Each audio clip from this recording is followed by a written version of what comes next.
Hello friends, welcome to ATGDCD। कैसे हो आप सभी? आई होप कि आप लोग बहुत ज़्यादा अच्छे होंगे।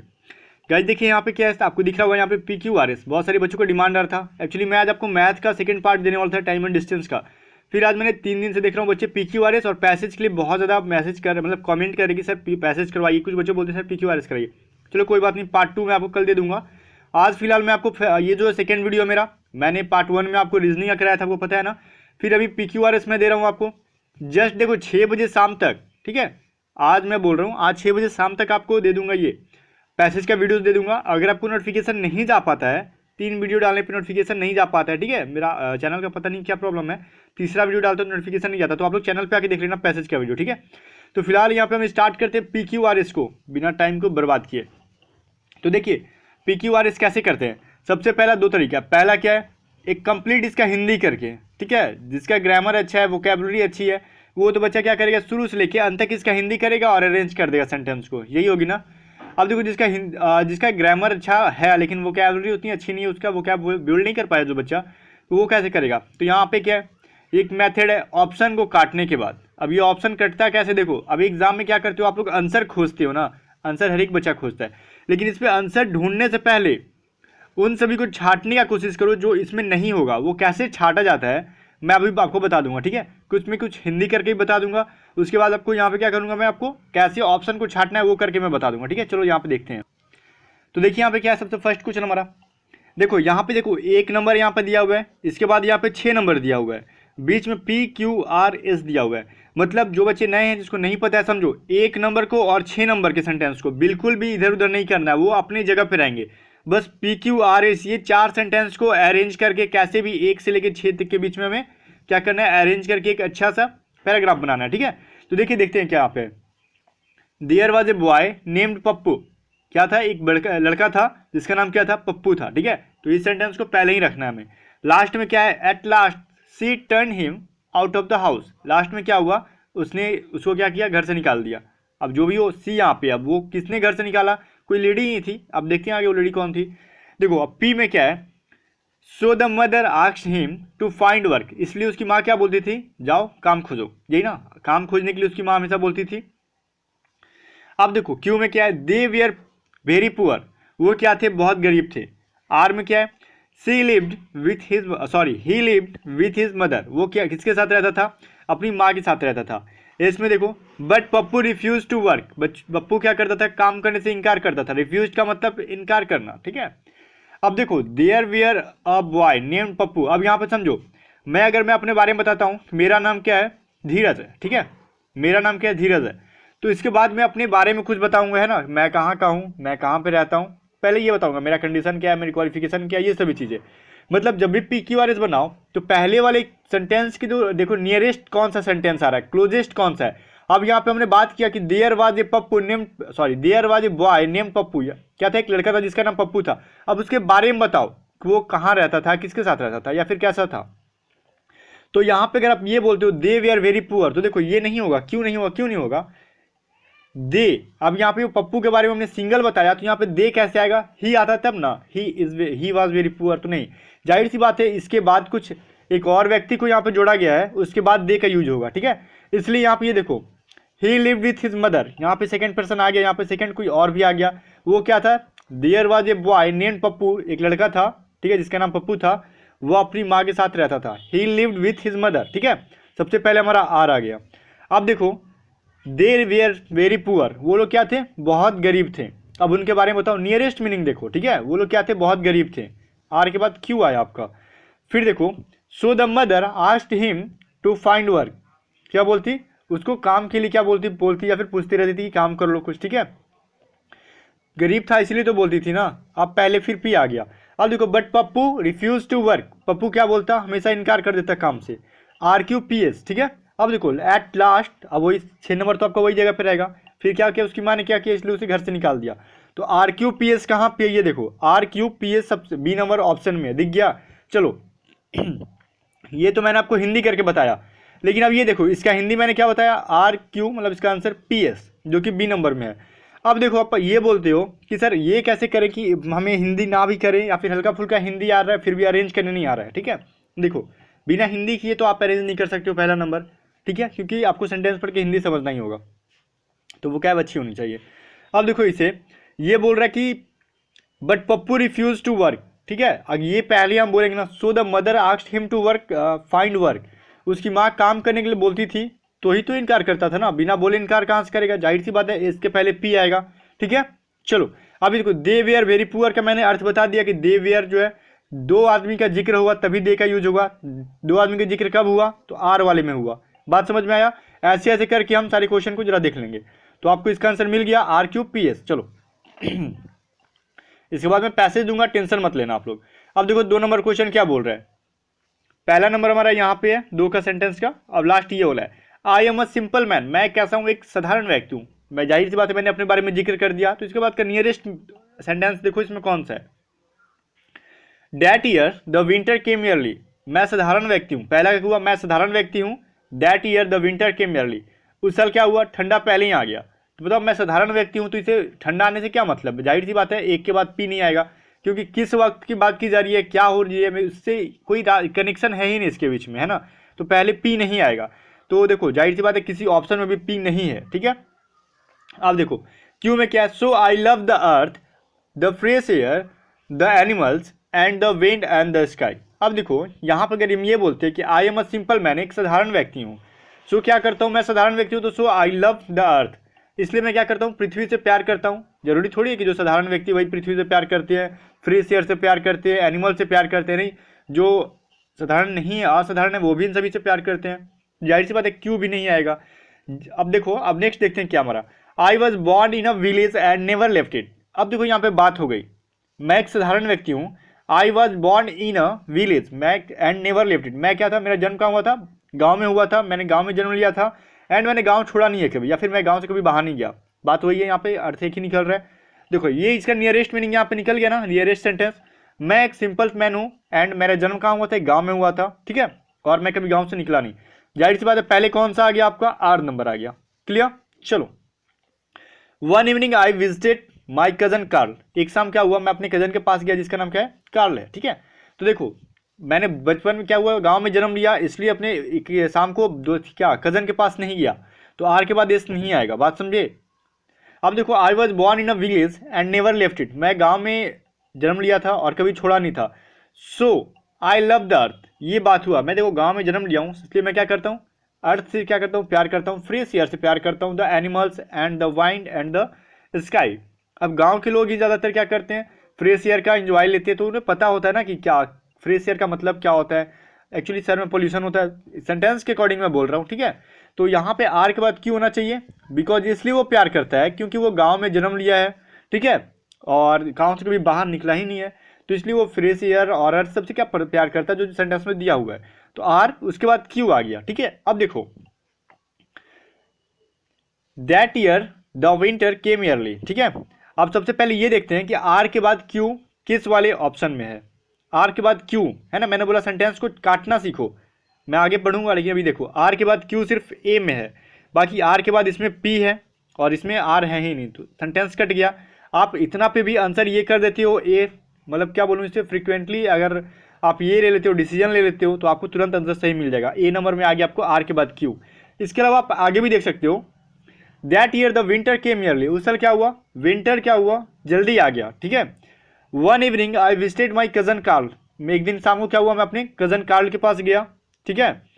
ही wanted me to go with him and shoot ducks in the field, वो मुझसे क्या चाहता था कि हम लोग क्या जाएं, फील्ड में जाएं और डक्स को क्या करें, शूट करें।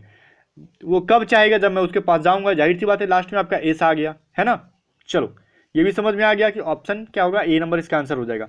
मैंने आपको हिंदी करके भी दे दिया, आपको फिर भी नहीं समझ में आ रहा है, मेरी हिंदी को सुनो और सेंटेंस बाय सेंटेंस मैंने हिंदी किया, लिख के जरा देख लो।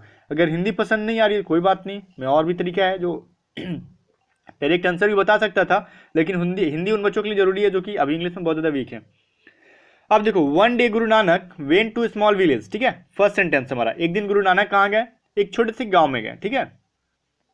अब 6 यहाँ पे, Guru Nanak said to him I am a traveller, Guru Nanak ने उससे क्या कहा, मैं क्या हूँ, ट्रैवलर हूँ, एक यात्री हूँ। अब जाहिर सी बात है गुरु नानक ने किसी से कहा, तो गुरु नानक के अलावा भी किसी और की बात यहाँ पे की जाएगी, ठीक है। अब देखो पहला सेंटेंस तो आपको मिल गया कि गुरु नानक कहाँ गए, एक दिन एक छोटे से गाँव में गए हैं। टी में क्या है, so he went to a small house and knocked at the door. वो एक गांव में गए छोटे से, इसलिए उन्होंने क्या किया, एक छोटे से घर के पास गया और नॉक किया, मतलब उसे क्या, दरवाजा को खटखटाया। एक छोटे से घर के पास जाके दरवाजा को खटखटाया। चलो मान लेते हैं गांव में गए तो छोटे से दरवाजा को खटखटाएं, चलो ठीक है, ये मान लेते हैं कि ये आंसर होगा, ठीक है, मान लेते हैं। अभी क्लियर नहीं है होगा कि नहीं होगा। अगर आप बोलते हो कि छोटे से गांव में गए हैं इसलिए एक छोटे से घर को जाके दरवाजा खटखटा दिए, एक्चुअली लास्ट में आप ये भी देख रहे हो, ये एक यात्री हैं तो फिर तो उनका बनता नहीं है ऐसे दरवाजा खटखटाना। फिर भी देखो क्या बोलते हैं, it was late in the evening, ठीक है, it was late in the evening, वो क्या था, शाम हो गया था और लेट हो रहा था, ठीक है। ए मैन ओपन द डोर, अब बताओ एक आदमी ने दरवाजा खोला। अगर हम ये बोलते हैं वो शाम हो रहा था, लेट हो रहा था, इसलिए एक आदमी ने क्या किया, दरवाजा खोल दिया। एक्चुअली क्यू के बाद तो आर कभी आएगा नहीं भैया, क्यों नहीं आएगा, शाम होता है और दरवाजा सब कोई बंद कर देता है, तो देर शाम को दरवाजा क्यों खोलेगा एक व्यक्ति। तो क्यू के बाद इसमें भी आर है, देखो बी में, तो क्यू के बाद आर को जरा काट ही दो तो अच्छा रहेगा, ठीक है। अब देखो क्यू के बाद आर ए में भी है, तो इसको भी काटना सीख जाओ तो अच्छा होगा, बिकॉज आप भी जानते हो जैसे ही शाम होगा तो कोई दरवाजा खोलता नहीं है गांव में, वो भी छोटे से गांव में सभी बंद करना शुरू कर देते हैं, ठीक है। तो देखो ए और बी को आपने क्या किया, कट कर दिया यहाँ पे। अब बचा हमारा पी, सॉरी सी और डी, ठीक है। तो हम ये देखते हैं नेक्स्ट क्या है, he was hungry and tired, वो क्या थे, भूखे थे और थके हुए भी थे। अब समझो, सबका हिंदी मैंने बता दिया, अब जरा समझो यहाँ पे। One day Guru Nanak went to small village, वो एक छोटे से गांव में गए। So he went to small house and knocked at the door, छोटे से घर के पास जाते हैं और दरवाजा खटखटाते हैं। It was late in the evening, वो शाम था और लेट हो गया था। अब शौक से तो गए नहीं थे, जाहिर सी बात है क्या यहाँ पे निकल के आता है, it was late in the evening, ठीक है, शाम हो रहा था और लेट भी हो रहा था, ठीक है। He was hungry and tired, वो क्या थे, भूखे थे और थके हुए थे। सो इसलिए he went to a small house and knocked at the door, वो क्या गए, एक छोटे से दरवाजे के पास गए और दरवाजे को खटखटाया। A man open the door, खटखटाने के बाद ही ना खोलेगा दरवाजा कोई, वही बात है। एक आदमी ने क्या किया, दरवाजा खोला। गुरु नानक सेड टू हिम, गुरु नानक ने उससे कहा, आई एम अ ट्रैवलर, मैं क्या हूँ, एक यात्री हूँ, समझ गए। चलो क्यू एस पी आर, मैंने पूरी कहानी बता दी, ऑप्शन नंबर डी आपका आंसर आ गया। थोड़ा सा टाइम तो लगेगा इसमें गाइस, देखो टेंशन मत लेना, वीडियो लेंदी हो रहा है, मैं टाइम देख रहा हूँ 12 मिनट का हो गया है, कोई बात नहीं, 5 ही कराऊंगा आपको, लेकिन मज़ा आ रहा होगा मुझे जहाँ तक लगता है आपको। अब देखो 4 नंबर में, Rani never went out to play until she finished her homework, Rani जो है कभी भी बाहर खेलने नहीं जाती है, कब तक, जब तक कि वो अपने होमवर्क को फिनिश नहीं कर लेती है, बात समझ में आया। चलो, after she had got out of her room she followed Rani to playground, देखो यहाँ पे सी फॉलोड रानी, उसने क्या किया, रानी को पाया या फिर रानी को देखा या फिर रानी को अनुसरण किया, टू द प्ले ग्राउंड, कहाँ पे, प्ले ग्राउंड में, जहाँ मैदान में जहाँ खेलते हैं वो लोग। तो बताओ रानी के अलावा सी कोई और भी आ गया, तो अभी रानी के अलावा यहाँ पे पहले नंबर ऑप्शन में किसी के जिक्र नहीं किया गया पहले नंबर सेंटेंस में, तो ये सी का लाना कोई बनता ही नहीं है पहले, मतलब पी वाला ऑप्शन तो पहले होगा नहीं। तो पी देखो बी में है और पी सी में है, तो ये दोनों ऑप्शन तो कट गया, हम पहले इसको किसी कीमत पर नहीं रख सकते हैं ठीक है, क्योंकि रानी के अलावा कोई और भी इसमें आ गया है, तो जिक्र तो है ही नहीं, तो फिर कहाँ से हम ला दिए, ठीक है। चलो आगे देखते हैं, ये देखो क्यू में क्या है, so when she finished her homework she went out to play, इसलिए वो क्या करती थी, जब वो उसका क्या होता था, होमवर्क फिनिश हो जाता था, वो कहाँ जाती थी, खेलने जाती थी। अब ये एक काम तो बनता है मेरा, ठीक है, करने का, क्योंकि देखो पी सी और बी हमने काट दिया, तो ए और डी में दोनों में पहले क्यू ही आता है, ठीक है। अब बात देखो, रानी जब तक वो क्या करती है, होमवर्क खत्म नहीं करती, वो प्लेग्राउंड में या फिर अपना खेलने नहीं जाती है, ठीक है, जब तक होमवर्क खत्म नहीं होता खेलने नहीं जाती है, इसलिए when she finish her homework she went out to play, जब वो क्या करती थी, खत्म कर ली और उसके बाद खेलने चल गई, तो पहले क्यू आ गया आपका, बात समझ में आया, पहले नंबर पे आपको क्यू आ गया। चलो ए में भी क्यू है पहले और डी में भी क्यू है, फिर भी आंसर क्या होगा वो हम देख लेते हैं अब देखो, as they were greatly interested in the game they kept on playing for a long time, मैंने बोला कि दे का यूज किया गया, तो अकेले रानी के लिए तो दे का यूज करेंगे नहीं भैया, किसी कीमत पे हम नहीं करेंगे ना। चलो क्योंकि यहाँ पे 2 लोग हैं तो दूसरा को आने दो पहले, उसके बाद दे का यूज करेंगे। दूसरी देखो यहाँ पे आती है, when Uma saw her go, ठीक है, she stop writing and got up, Uma क्या करती है, उसे देखती है जाते हुए, वो क्या राइटिंग को स्टॉप करती है और उसका क्या करती है, गॉट अप, उसके पीछे चली जाती है, ठीक है। तो क्यू के बाद आपका एस आया, ठीक है, उमा यहाँ पे आ गई ना, तब ना दे के बारे में या फिर किसी के बात करेंगे, किसी के बारे में बात करेंगे, तो क्यू के बाद एस किस में है, ए वाले ऑप्शन में है, तो आप फटाक से डायरेक्ट आंसर कर सकते हो, क्यू एस, ठीक है। अब आगे पी देखो, अब आगे भी करके देख सकते हो। After she had got out of a room she followed Rani to playground. क्या करती वो, जाती क्या रूम से बाहर जाती है, फिर उसने रानी को क्या किया, अनुसरण किया, रानी के पीछे चली गई खेलने वो भी, ठीक है।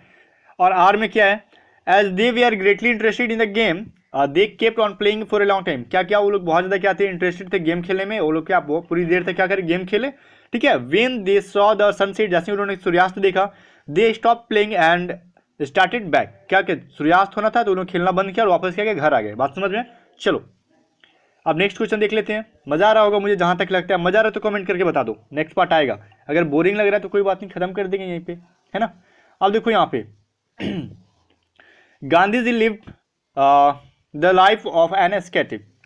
देखो गांधी जी क्या थे, एस्केटिक का मतलब क्या होता है ये समझो, सन्यासी होता है, सन्यासी जीवन, ब्रह्मचर्य नहीं, सन्यासी।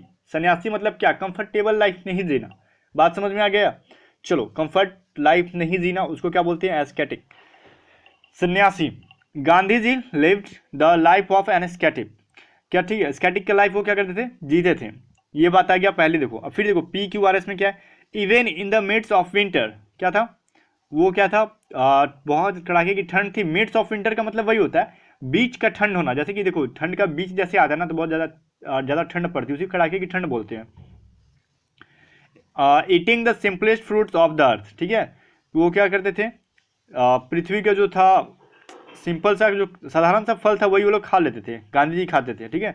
अब देखो इन द ओपन ईयर, अब इन द ओपन ईयर, अब वो ओपन ईयर में तो खाते नहीं होंगे, फिर भी पढ़ लेते हैं क्या, स्लीपिंग ऑन अ प्लैंक, वो एक तख्ते पे सोते थे। तख्ता होता है कुछ लकड़ी का बनाया हुआ रहता था, उस पर सो जाते थे।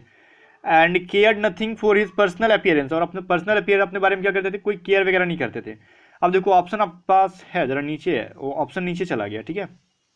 ये आपको अब दिख रहा होगा ऑप्शन, थोड़ा छोटा हो गया, कोई बात नहीं। देखो अब इसके बारे में हम देख लेते क्या क्या बोल रहा है यहाँ पे। Gandhi ji lived life of एनेस्केटिक, वो सन्यासी जीवन जीते थे, ठीक है। अब देखो यहाँ पे क्या, eating the simplest fruits of the earth, वो क्या करते थे, साधारण जो धरती के सबसे साधारण फल था, फ्रूट था, वही खाते थे, ठीक है। आप ये बोलते हो कि सर हम कैसे पहले क्यों रखें, ठीक है। अगर हम ये रखते हैं कि even in the midst of winter, क्या थी वो, चाहे क्या हुआ वो कड़ाके की ठंड हो, सिंपल मतलब सन्यासी थे तो उनको कड़ाके की ठंड से भी कोई मतलब नहीं, क्योंकि इसके बारे में कोई जिक्र नहीं किया गया। अब सन्यासी थे इसलिए क्या करते थे, eating the simplest fruits of the earth, सन्यासी थे इसलिए क्या करते थे, जो सिंपल सा खाना था वही या फिर फ्रूट्स था वही खाते थे, ठीक है। इससे आपको पता चल रहा है। स्लीपिंग ऑन ए प्लैंक, वो कहाँ सोते थे, एक प्लैंक पे मतलब तख्ते पे सोते थे। इन द ओपन एयर मतलब खुले जगह पे आप लोग सो जाते हो, कड़ाके की ठंड में पड़ती है कुछ भी पड़ती है, वही है। क्यों के बाद ऐसा आया, स्लीपिंग ऑन ए प्लैंक, तख्ते पे सोते थे। इन द ओपन एयर, क्या खुली हवा में, ठीक है, कोई घर वगैरह से उनको मतलब नहीं है। Even in the midst of winter, चाहे वो क्या हो, कड़ाके की ठंड क्यों ना हो, ठीक है। तो क्यू एस कुछ यहाँ पे गलती हो गया, एस लास्ट में नहीं है, इवन वाला क्या है, पी है लास्ट में, ठीक है, लिखने में गलती हुआ, क्यू एस आर पी। अब देखो यहाँ पे ऑप्शन नंबर बी है आपका। बात समझ में आया। अगर मैंने जो जो हिंदी किया जरा पीछे करके अपने कॉपी पे लिखो, फिर आपको समझ में आएगा, ठीक है। इसके अलावा आप पैसेज के थोड़ा सा वेट कर लो, आज ही मैं आपको पैसेज दे देता हूँ। और thank you for supporting me. और भी अगर आप सपोर्ट करो, चैनल को लाइक, वीडियो को लाइक, चैनल को सब्सक्राइब, ईडीसी जो करना है आप करो, ठीक है। बाकी सपोर्ट करो, मैं भी आपकी सपोर्ट करूंगा। इसके अलावा जो भी सपोर्ट चाहिए आपको कमेंट बताओ। एक्चुअली होता है क्या ना, बहुत ज़्यादा कंटिन्यू बोलते बोलते समझ गए हो क्या होता है ना,